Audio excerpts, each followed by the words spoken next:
terre, de Dieu homme venu sur la terre, en la personne de Jésus. On le sait tous, tout ce que Jésus a fait comme miracle, tout ce qu'il a accompli sur la terre, mais Jésus il ne ferait pas des miracles comme des magiciens. Jésus obtenait tout dans la prière. Jésus avait compris qu'il fallait qu'il prie. Et c'est quoi donc la prière? Parce que les gens se posent la question, c'est quoi prier? On peut trouver plusieurs définitions, hein? Mais ce que je retiens, c'est que la prière, c'est la communication avec Dieu. Mais avant qu'il y ait communication, il faut que tu établisses une relation de père et de fils ou de fille avec celui que tu pries. Pour qu'il y ait d'abord cette relation-là, il faut établir d'abord cette relation.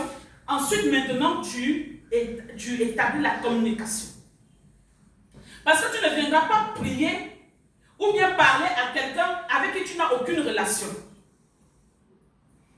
Il faut d'abord qu'il y ait une relation qui te lie à cette personne. Et quand tu établis cette relation, tu établis maintenant la communication. Voilà pourquoi on peut dire c'est l'élévation de l'âme. La prière, c'est l'élévation de l'âme vers Dieu ou une divinité. Parce que ici, on parle de Dieu, après on met entre parenthèses divinité. Pourquoi? Parce que on peut dire qu'il y a plusieurs dieux. Mais nous, on connaît un seul, notre Seigneur et notre Sauveur. Donc, quand on parle de divinité, c'est parce que même ceux qui vont adorer, je ne sais quoi là, ils vont élever leur âme vers cette divinité-là.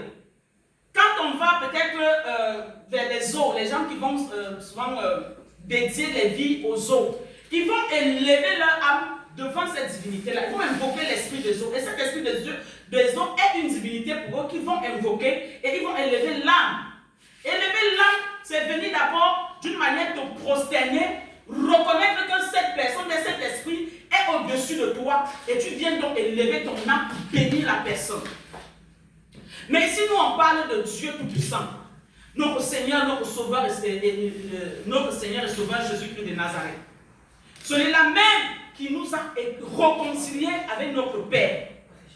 Donc, quand on veut parler de prière, il faut déjà comprendre que c'est une manière pour toi d'élever ton âme vers ce Dieu-là. Et quand tu élèves ton âme pour ce Dieu, c'est pour lui exprimer ton adoration, ta vénération. Vénération, ça dit le vénérer. La personne qu'on doit vénérer, qu'on doit adorer, c'est Dieu.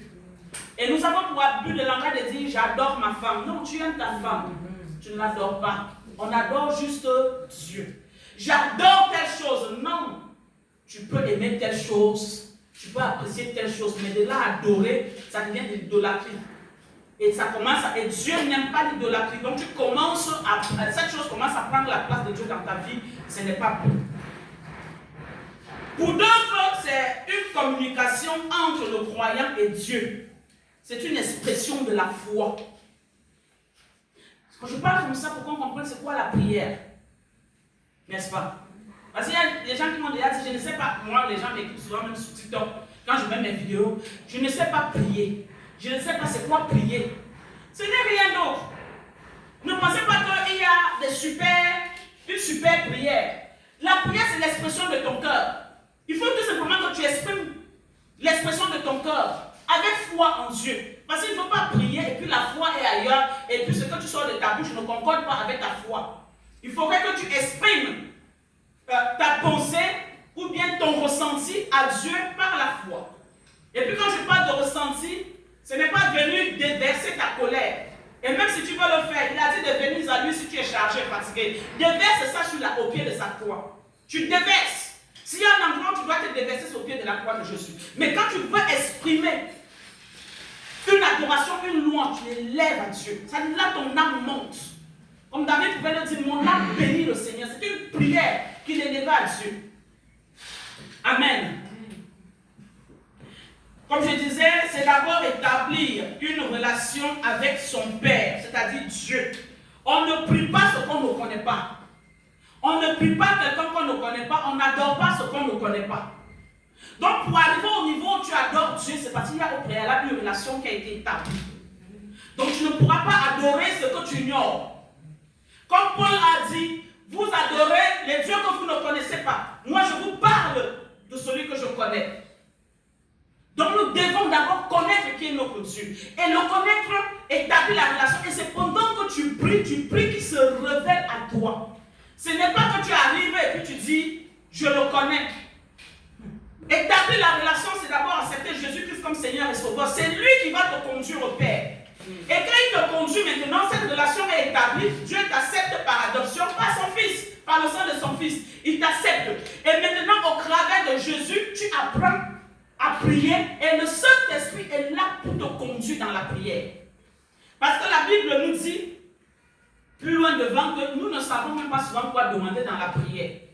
C'est par des soupirs inexprimables que le Saint-Esprit nous communique la pensée. C'est pourquoi nous devons prier. Nous allons voir beaucoup de choses devant. Pourquoi prier?